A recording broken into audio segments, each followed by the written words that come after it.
తెలంగాణ వ్యాప్తంగా కాంగ్రెస్ ఎంత బలంగా ఉందో గ్రేటర్ హైదరాబాద్ పరిధిలో హస్తం పార్టీ అంతే బలహీనంగా ఉంది. గత 2 సార్లు జరిగిన కార్పొరేషన్ ఎన్నికల్లో 2-3 చోట్ల గెలవడానికి తంటాలు పడింది. అసెంబ్లీ ఎన్నికల్లో ఎక్కడుందో చెప్పలేకపోతున్నారు. ఖచ్చితంగా ఇలాంటి పరిస్థితి ఒకప్పుడు బీఆర్ఎస్కు ఉండేది.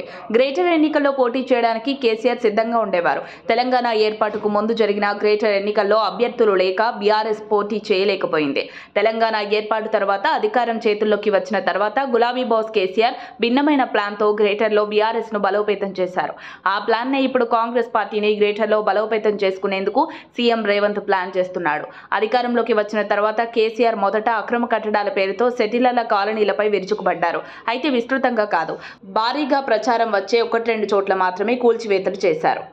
అందరూ దారికొచ్చారని తెలిసిన తర్వాత వెంటనే ఆ కూల్చివేతలకు ఫుల్ స్టాప్ పెట్టారు. ఇప్పుడు రేవంత్ కూడా హైడ్రో పేరుతో అదే హడావిడి చేస్తున్నారు.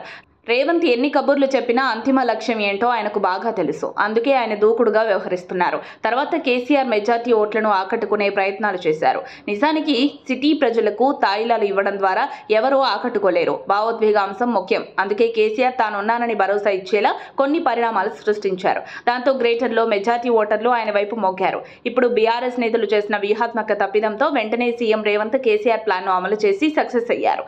శాంతి భద్రతల సమస్య గురించి రేవంత్ మాట్లాడుతూ ప్రతీకారం తీర్చుకోవాలని ఆశపడలేదు.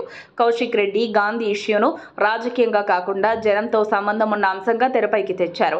ఈ అంశంపై గులాబీ నేతలకు బల్బు వెలిగేసరికి బీఆర్ఎస్ కు జరిగే నష్టం జరిగింది.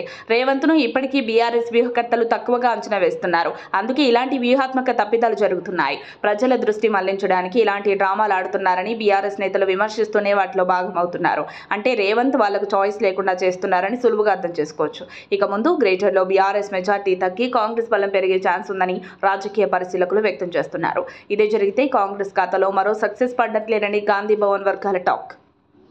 మరిన్ని అప్డేట్స్ కోసం మా కాయ్ టీవీని సబ్స్క్రైబ్ చేసుకోండి.